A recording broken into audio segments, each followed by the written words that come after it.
Hello दोस्तों, तो आज हम करने वाले हैं स्ट्रक्चर ऑफ मेटल्स के बारे में। देखिए, मैं आपको एक चीज़ समझाता हूँ। आपने जब तक ये बात नहीं मेरी समझी तो आप आगे नहीं बढ़ सकते। हमें करना क्या है, हमें मेटल्स के अंदर के हालात पता करने हैं।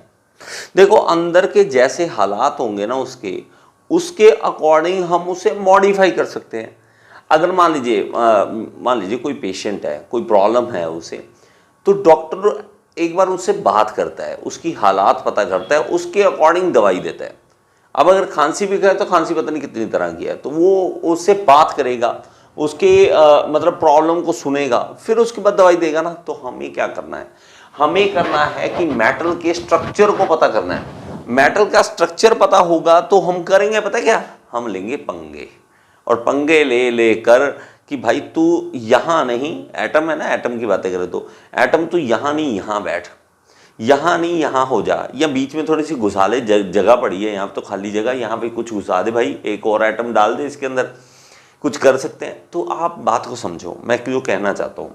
हम जूम करके देखेंगे एक तरह से कि हमारे मेटल के अंदर किस तरह का अरेंजमेंट है। कुछ पॉसिबिलिटी है कि हम चेंज कर सकें, कुछ हो सकता है क्या। जैसे मान लीजिए कि थिएटर भरा भरा पड़ा है, ओके, मूवी चल रही है, तो आपको चाहिए एक सीट, है ना, एक सीट चाहिए, तो हमें क्या करना पड़ेगा, हमें वो सीट ढूंढनी पड़ेगी। पूरे थिएटर में पूरा देखेंगे, वो वहां पे सीट खाली पड़ी है, ठीक है, ये इस रो में सेकंड सीट खाली पड़ी है, तो हमें क्या होगा, हाँ जा भाई तू भी बैठ जा, वो जगह पड़ी है तेरी। बात समझ आई। तो हमें मेटल्स की स्ट्रक्चर को समझना पड़ेगा। अब देखिए, इसमें थोड़ी सी केमिस्ट्री घुस जाती है। अगर तो आपने फर्स्ट सेमेस्टर और सेकंड सेमेस्टर में केमिस्ट्री दिल से की थी तो आपको बहुत इजी लगेगा, नहीं तो थोड़ा सा टाइम लगेगा इसको समझने में। देखिए, हम पहले बात करते हैं कि स्ट्रक्चर किस तरह से तैयार होता है किसी भी मटेरियल का। जैसे हम ये एटम्स के बारे में समझते हैं ना, तो हमारे पास एक एटम में होता क्या है, एक होता है न्यूक्लियस, जिसमें हमारे पास प्रोटॉन और न्यूट्रॉन होते हैं, हमारे पास न्यूट्रॉन। और उसके साइडों में हमारे पास क्या होता है, उसके अराउंड हमारे पास क्या घूम रहा होता है, इलेक्ट्रॉन्स, जिसके नंबर ऑफ हमारे पास शेल होते हैं, नंबर ऑफ स्टेजेस होती हैं। एक पहले 2 हमारे पास होता है, तो फिर 8 होता है। इस तरह से हमारे पास यहाँ पे होता है, ठीक है, इस तरह से, ठीक है, 1 2 3 4 5 6 7 8 इस तरह से होता है। ये आपको पता होना चाहिए। देखो, मैं इस पे आपको बहुत ज़्यादा टाइम वेस्ट नहीं करूंगा, फिर भी हमें हल्का फुल्का इसके बारे में समझना पड़ेगा। तो ये इलेक्ट्रॉन्स जो होते हैं बाहर हमारे घूमते रहते हैं, ये इस तरह से घूमते रहते हैं। तो इलेक्ट्रॉन्स जो होते हैं वो होते हैं नेगेटिवली चार्ज होते हैं, नेगेटिवली चार्ज होते हैं। और हमारे पास जो प्रोटॉन होते हैं वो पॉजिटिवली चार्ज होते हैं, पॉजिटिवली चार्ज होते हैं, ठीक है। और हमारे पास जो न्यूट्रॉन है वो न्यूट्रल होते हैं। न्यूट्रॉन नाम ही इसलिए रखा है, न्यूट्रल है, कोई चार्ज नहीं है उसके ऊपर, ना न्यूट्रल है, ना वो नेगेटिव है, ना वो पॉजिटिव है, ठीक है। तो यहाँ पे था नेगेटिवली, ओके, नेगेटिवली। और मेरे से अगर कोई स्पेलिंग मिस्टेक होगी तो होगी, मैं पहले बता रहा हूँ, ठीक है। तो आप थोड़ा सा एडजस्ट करना है। एक्चुअली मेरा ध्यान सारा पढ़ाई की ओर ज़्यादा होता है, फोकस इधर कम होता है, तो एक्चुअली बोर्ड दिखता भी नहीं इधर से। और मेरा ध्यान ये होता है कि एग्जाम्पल कोई बनाता रहूँ ताकि आपको ईजी समझ आता रहे, ठीक है। तो स्पेलिंग मिस्टेक आप खुद देख लेना जहाँ वही, और जेई बनने के लिए स्पेलिंग की टेंशन नहीं है। तो अब देखते हैं नेक्स्ट, देखिए, इलेक्ट्रॉन प्रोटॉन न्यूट्रॉन। अब मेरे भाई कुछ बॉन्ड्स बनते हैं, उस बॉन्ड्स की वजह से हमारी चीजें बनती हैं। सबसे पहले हमारे पास होता है आयनिक बॉन्ड, आयनिक, इसको लिख लीजिए please, ionic bond. This bond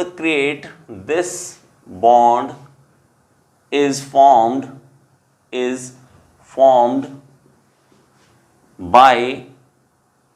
by complete transfer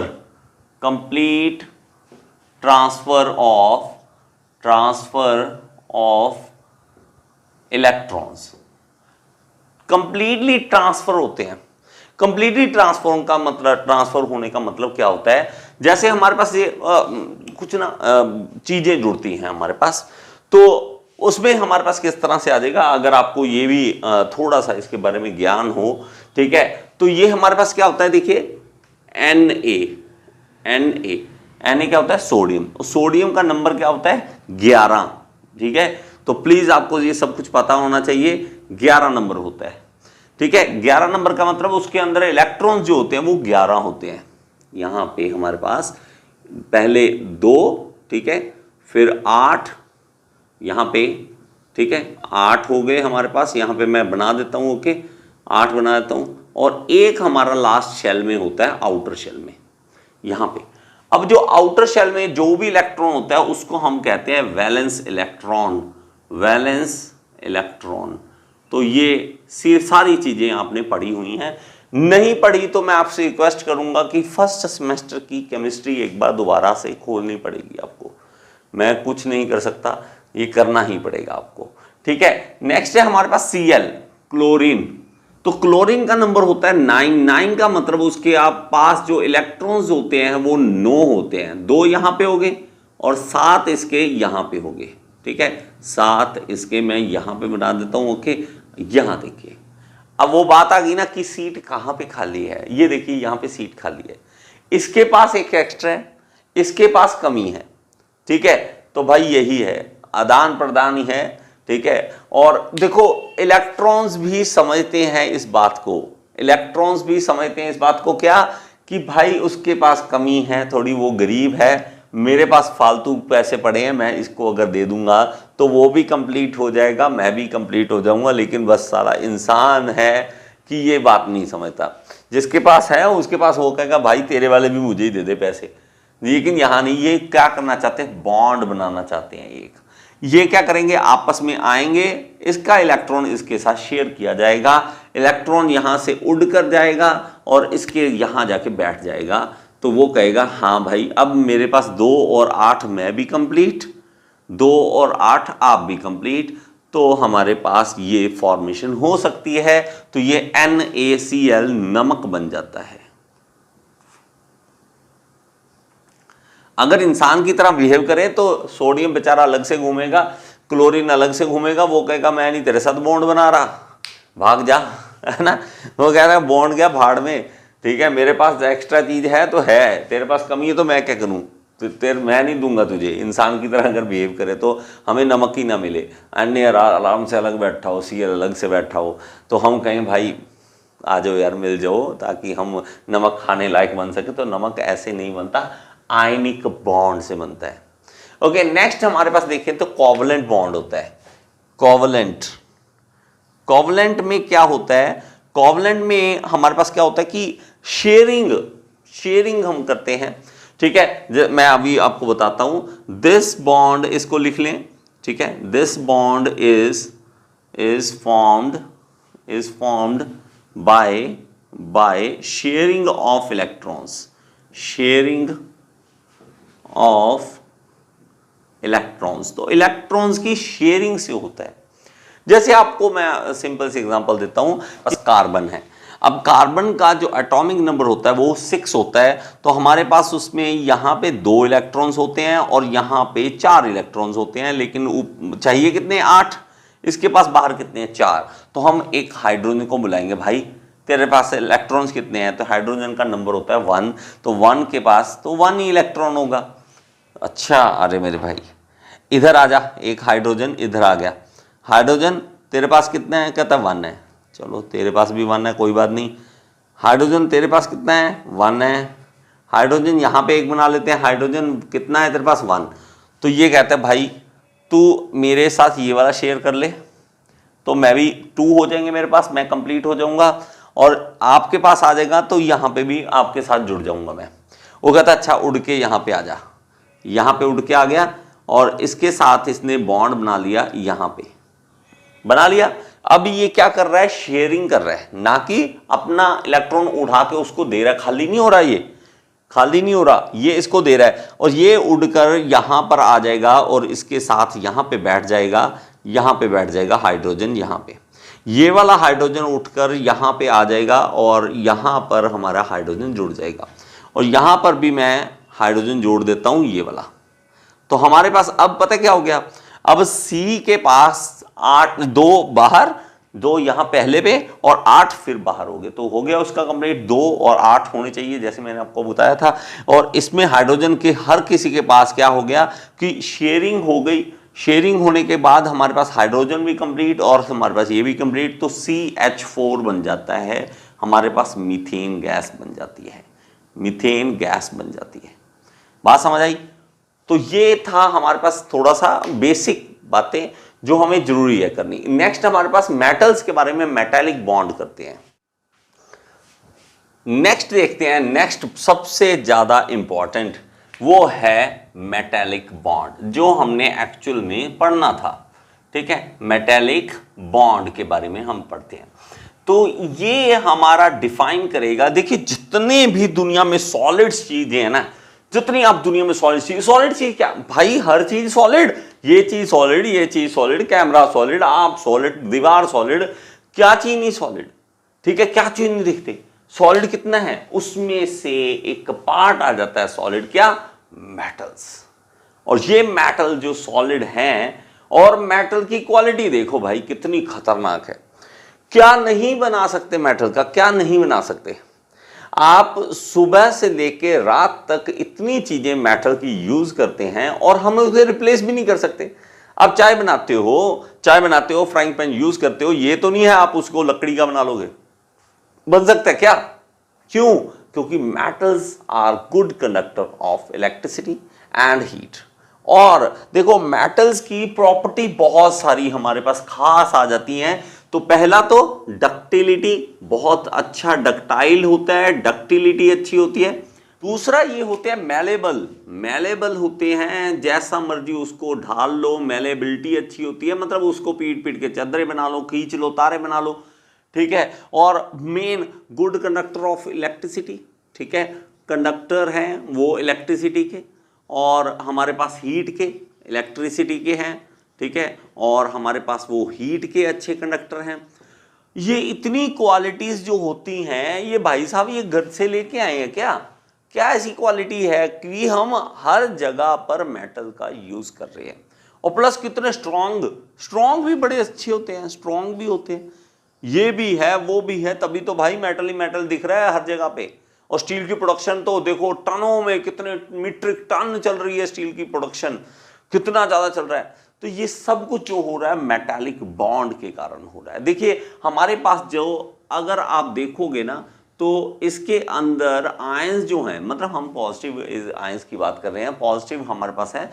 तो ये अगर मैं बात करूं, एक न्यूक्लियस है, एक न्यूक्लियस यहाँ पे है, एक न्यूक्लियस यहाँ पे है, एक न्यूक्लियस यहाँ पे है। आप इस तरह से एटम्स की बात करते हैं ना, यहाँ पे एटम है, वहाँ यहाँ पे एटम है। तो इसके पास क्या होते हैं, इलेक्ट्रॉन्स होते हैं, इलेक्ट्रॉन्स। ये एक क्वालिटी है इसमें कि ये फ्री इलेक्ट्रॉन्स होते हैं, ये घूम फिर सकते हैं, इधर उधर जा सकते हैं।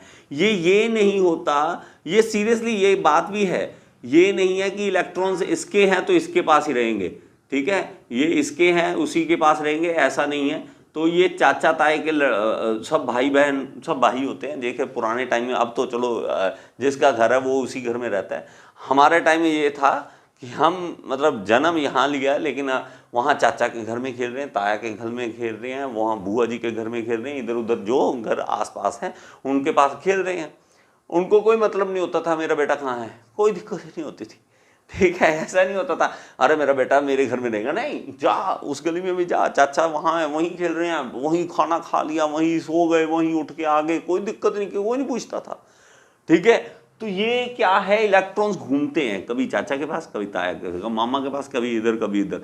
तो ये फ्री इलेक्ट्रॉन्स घूमते रहते हैं। और ये फ्री इलेक्ट्रॉन्स जो होते हैं, यहाँ से आप मान लीजिए आपने हीट दी, तो एक इलेक्ट्रॉन आगे हीट दे देगा, आगे दे देगा, आगे दे देगा, इस तरह से हीट कंडक्शन हो जाती है, हीट पास हो जाती है इसमें से। इसी तरह इलेक्ट्रिसिटी का है, तो ये फ्री इलेक्ट्रॉन सीरियसली ये भागते हैं भाई, इधर उधर भागते हैं, ये इसके पास, ये इसके पास, ये इसके पास, ये इसके पास, इधर उधर भागते रहते हैं। और यही बॉन्ड जो होता है मेटालिक बॉन्ड होता है। ओके, मेटालिक बॉन्ड होता है। और इस क्वालिटी के कारण हमारे पास मेटल्स में क्वालिटीज आती हैं, और मेटल जो है हमारा एक खास प्रोडक्ट बन जाता है इन क्वालिटीज के कारण। Good conductor of electricity, good conductor of heat, और हमारे पास डक्टाइल है, मेलेबल है, ये सब कुछ जो है वो मेटालिक बॉन्ड के कारण हो रहा है। आई होप कि ये कॉन्सेप्ट आपको समझ आ रहा है, क्योंकि जब तक आप मटेरियल साइंस के अंदर इस तरह की बातें नहीं समझोगे तब तक नहीं समझ आने वाला है आपको। इसमें हमारे पास क्या होता है कि आप देखो क्रिस्टल स्ट्रक्चर बनेगा आगे आगे जाके, धीरे धीरे हम चीज़ों को समझेंगे, ठीक है। तो हमारे पास इसलिए इस चीज़ को समझना जरूरी है कि हमारे पास बॉन्ड किस तरह से बन रहे हैं। समझ आई? आयनिक बॉन्ड, कोवलेंट बॉन्ड, और हमारे पास मेटालिक बॉन्ड। तो मेटल्स में जो सबसे ज़्यादा, तो आयरन की एग्जांपल सबसे सिंपल सी है कि आयरन में हमारे पास आप याद कर सकते हो कौन सा होता है, मेटालिक बॉन्ड होता है, मेटालिक बॉन्ड होता है। प्लीज इसको याद कर लें। नेक्स्ट हम टॉपिक शुरू करने वाले हैं क्रिस्टलाइन स्ट्रक्चर ऑफ मेटल्स। अब एक्चुअल में मटेरियल साइंस हमारी स्टार्ट होगी। ओके, तो मटेरियल साइंस की जो बातें हैं ना वो सारी डिपेंड करती हैं उसके क्रिस्टल स्ट्रक्चर पे। क्रिस्टल स्ट्रक्चर पे वो किस तरह से एटम की अरेंजमेंट की गई है। ओके, तो हमारा उस स्ट्रक्चर जो बनता है ना इसको हम कह देते हैं लैटिस स्ट्रक्चर। मान लीजिए कि मैं इस तरह से आपको बना के दिखाता हूं कि यहाँ पे हमारे पास एटम्स हैं। ओके, यहाँ पे हमारे पास एटम्स है। एक मैंने इस तरह से, ये कुछ नहीं है, ऐसे सोच लो कि बॉक्स पड़ा है, कोई ऐसे सोच लो कि बॉक्स पड़ा है, बस ये बॉक्स पड़ा है। लेकिन इस तरह के करोड़ों बॉक्सेस अगर एक साथ जोड़ दिए जाएं, साथ साथ सटा के एक दूसरे के साथ जोड़ दिए जाएं, अगर मैं यहाँ पे बनाऊंगा थोड़ा थोड़ा धीरे धीरे कॉम्प्लिकेशन बढ़ता जाएगा, लेकिन मैं फिर भी बना के दिखाता हूँ आपको इस तरह से। ये यहाँ पे जुड़ गया, ठीक है, ये यहाँ पे इस तरह से, यहाँ पे, और फिर ऊपर आ गया, यहाँ पे आ जाएगा मान लीजिए, ठीक है, यहाँ पे आ जाएगा, यहाँ पे आ गया। तो ये मेरे पास किस तरह से बन गया, एक क्रिस्टल स्ट्रक्चर बना रहा हूँ मैं, ठीक है। और इसको लैटिस स्ट्रक्चर बोल देंगे हम, क्या बोल देंगे, लैटिस स्ट्रक्चर बोल देंगे। ओके, तो लैटिस इसको बोल देंगे हम। तो इस तरह से जुड़ते जाए तो करोड़ों जो जुड़ जाए तो उसको लैटिस स्ट्रक्चर हम बोल देते हैं। तो क्रिस्टल से ये फॉर्मेशन हो रही है और उसको टोटल को हम क्या कहते हैं, लैटिस। जब रेपिटेशन कर दी जाए करोड़ों बार तो उसको लैटिस स्ट्रक्चर हम बोल देंगे। अब इसकी स्टडी करना, इसको स्टडी करना हमारा क्रिस्टलाइन स्ट्रक्चर कहलाता है। हमारे पास क्रिस्टलाइन स्ट्रक्चर ऑफ मेटल्स के बारे में हम पढ़ेंगे। अब देखिए क्रिस्टलोग्राफी क्या है। क्रिस्टलोग्राफी देखो, कभी भी हम वर्ड यूज करते हैं ना ऐसे, तो हमें क्या है उसकी साइंस समझनी होती है, ठीक है। तो हमें ग्राफी, जब भी वर्ड यूज हो ना ग्राफी कहीं पे, तो वो मोस्टली वो होता है उसकी साइंस के बारे में, उसकी साइंस से डील करना, कोई साइंस का एक पार्ट की ये इसकी स्टडी कर रहे हैं, ठीक है, उसकी स्टडी करना, साइंस उस पार्ट की स्टडी करना, ठीक है। क्रिस्टलोग्राफी तो हमारे पास क्या है, उसकी स्टडी करना किसकी, क्रिस्टल की, ठीक है। तो उस साइंस के बारे में स्टडी करना, तो हमारे पास ग्राफी उस वर्ड को आप देखिए, crystallography is the science which deals with the study of formation of solids. तो हमारे पास deals with the study of formation of solids, किस तरह से वो बनते हैं सॉलिड्स, शेप ऑफ क्रिस्टल, कैसी शेप है, फॉर्म ऑफ क्रिस्टल, किस तरह की उसकी फॉर्म है। It also deals with the study of internal structure and their properties. तो हमारे इंटरनल स्ट्रक्चर किस तरह के हैं, उनकी प्रॉपर्टी क्या है, तो ये क्रिस्टलोग्राफी कहलाता है। नेक्स्ट हमारे पास है मेटलोग्राफी, तो ये भी लिख लें आप, मेटलोग्राफी। अब मेटलोग्राफी क्या है, जब हम क्रिस्टल स्ट्रक्चर पढ़ते हैं सॉलिड का और उसमें स्पेशल हम मेटल्स का पढ़े, okay, the study of crystal of metals तो मेटल्स की क्रिस्टल की स्टडी इज कॉल्ड मेटैलोग्राफी। मेटैलोग्राफी, बात समझ आई? तो ये दो चीज हमें पढ़नी पड़ती है, क्रिस्टलोग्राफी, मेटैलोग्राफी। ओके, तो हमने ना वर्कशॉप टेक्नोलॉजी पढ़ा होता है, बड़ा आसान जो हम वर्कशॉप की बात कर रहे हैं, हम ऑटोमोबाइल की बात कर रहे हैं, ये बड़े अच्छे मजे वाले सब्जेक्ट होते हैं। ये जो है ना, ये भाई सारा जूम करने वाला है, जो हमने कभी देखा नहीं है। इसलिए प्लीज एक एक टॉपिक को आराम से समझो। तो हमारा हर बात में एक ही बात करूंगा, भाई जूम करो, जूम करो, जूम करो। तो जूम कर रहे हैं, अंदर पार्ट देख रहे हैं, क्रिस्टलोग्राफी, मेटैलोग्राफी। नेक्स्ट करते हैं, नेक्स्ट टॉपिक हम करते हैं। नेक्स्ट टॉपिक हमारे पास है टाइप्स ऑफ सॉलिड्स। तो देखिए सॉलिड जो है कितनी टाइप्स में अलग अलग आता है, तो उसके 3 टाइप्स हमारे पास, लिख लीजिए इसको, crystalline, amorphous and combination of 2। तो हमारे पास देखिए क्रिस्टलाइन के बारे में पहले पढ़ा चुका हूं, लेकिन फिर भी आपको एक बार एक्सप्लेन करूंगा। क्रिस्टलाइन, अमॉर्फस है और कॉम्बिनेशन ऑफ 2। अमॉर्फस क्या है इसके बारे में लेटर ऑन हम समझेंगे, पहले हम समझ लें कि क्रिस्टलाइन क्या है। अगेन बात वही है, तो आपको तंग ज्यादा नहीं करूंगा, लेकिन थोड़ा सा आपको समझना पड़ेगा। इसकी डेफिनेशन लिख लीजिए, क्रिस्टलाइन क्या है? Solids in which atoms, molecules and ions are arranged in regular manner with respect to each other. जैसे मैंने आपको पहले बताया कि हमारे पास एटम्स जो है प्रॉपर तरीके से हमारा रेगुलर पैटर्न में हमारे पास अरेंज किए जाते हैं। वो रेगुलर पैटर्न जब अरेंज होता है तो उसको हम क्रिस्टलाइन स्ट्रक्चर बोल देते हैं कि ये बहुत क्रिस्टलाइन है। जैसे ना कई बार बोलते हैं, ये कैसा समझ आया, बंदा सामने से कहता है क्रिस्टल क्लियर हो गया, क्रिस्टल क्लियर हो गया, क्रिस्टल, है ना, एक अच्छे तरीके से। तो क्रिस्टल हमारे पास इसी तरह से हम समझ सकते हैं कि बार बार वही रिपीट रेगुलर पैटर्न हमारे पास आए तो उसको हम कह देते हैं। इसमें 2 तरह के आ जाते हैं। देखिए सॉलिड भी, इसमें क्रिस्टलाइन भी 2 तरह के, कैसे? एक है मेटालिक और दूसरा है नॉन मेटालिक। देखिए मेटालिक में तो हमें, जैसे मैंने पहले बताया आपको आयरन के बारे में, इन चीजों के बारे में, तो मेटल्स जो हैं उसमें स्ट्रक्चर हम कहेंगे मेटालिक क्रिस्टल, तो दूसरा आएगा नॉन मेटालिक क्रिस्टल। तो हमारे पास मेटालिक में अलग अलग आ जाते हैं, इसके बारे में बहुत आराम से पढ़ेंगे। तो अभी एक बार लिख लीजिए, इसमें स्ट्रक्चर होते हैं बीसीसी, एफसीसी और एफसीसी, एचसीबी। तो हमारे पास देखिए बीसीसी जो है वो अलग अलग किसमें, वेनेडियम में हो गया, क्रोमियम में हो गया, एफसीसी एल्यूमिनियम में, निकल में, लेड में, एचसीपी क्या है, मैग्नीशियम, जिंक और टाइटेनियम में। तो इस तरह से हमारे पास ये, आपको अभी एक बार नाम याद कर लो, इस तरह से टॉपिक लिख लो, कोई प्रॉब्लम नहीं है। जैसे जैसे आगे बढ़ेंगे तो इसके बारे में मैं डिटेल आपको दूंगा कि ये सब कुछ क्यों होता है, कैसे होता है। नेक्स्ट देखिए हमारे पास नॉन मेटालिक क्रिस्टल है। अब जो नॉन मेटालिक क्रिस्टल में क्या आ जाएगा, जैसे प्लास्टिक हो गया, पॉलीमर हो गया, ये जो आ जाते हैं वो नॉन मेटालिक में आ जाएंगे। तो मेटालिक और नॉन मेटालिक 2 आ जाएंगे। नेक्स्ट करते हैं हम अमॉर्फस के बारे में, अमॉर्फस क्या होता है। नेक्स्ट है हमारे पास देखिए अमॉर्फस सॉलिड या नॉन क्रिस्टलाइन सॉलिड्स, ये क्या होते हैं। तो इसको बड़ा आराम से समझो, आराम से देखिए पिछले वाला क्या था हमारे पास, क्रिस्टलाइन स्ट्रक्चर क्या था, जो रेगुलर पैटर्न में है, और ये क्या होगा, जो नहीं है। ठीक है, क्योंकि हमारा उल्टा होगा तभी तो हमने कोई टाइप बनाई है। तो हमारे पास यहाँ पे रेगुलर पैटर्न नहीं होते।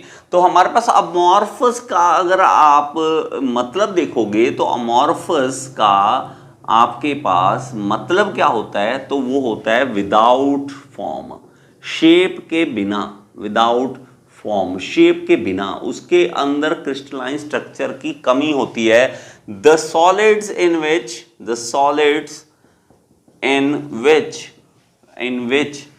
देयर इज लैक, कमी होती है, लैक ऑफ क्रिस्टल फॉर्मेशन या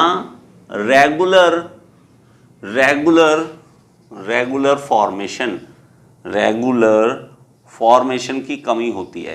तो उसको हम क्या कह देते हैं, हमारे पास वो कह देते हैं हम अमॉर्फस सॉलिड या नॉन क्रिस्टलाइन सॉलिड।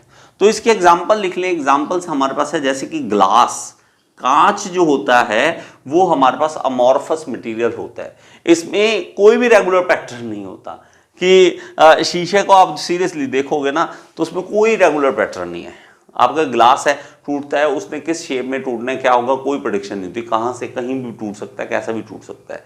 ठीक है, उसके अंदर जो एटम्स हैं वो प्रॉपरली अरेंज्ड नहीं होते, ठीक है। और हमारे पास सिलिकॉन डाइऑक्साइड, इसको लिख लीजिए सिलिकॉन डाइऑक्साइड, ये भी हमारे पास एग्जांपल जो है वो किसकी है, अमॉर्फस मटेरियल की है, अमॉर्फस।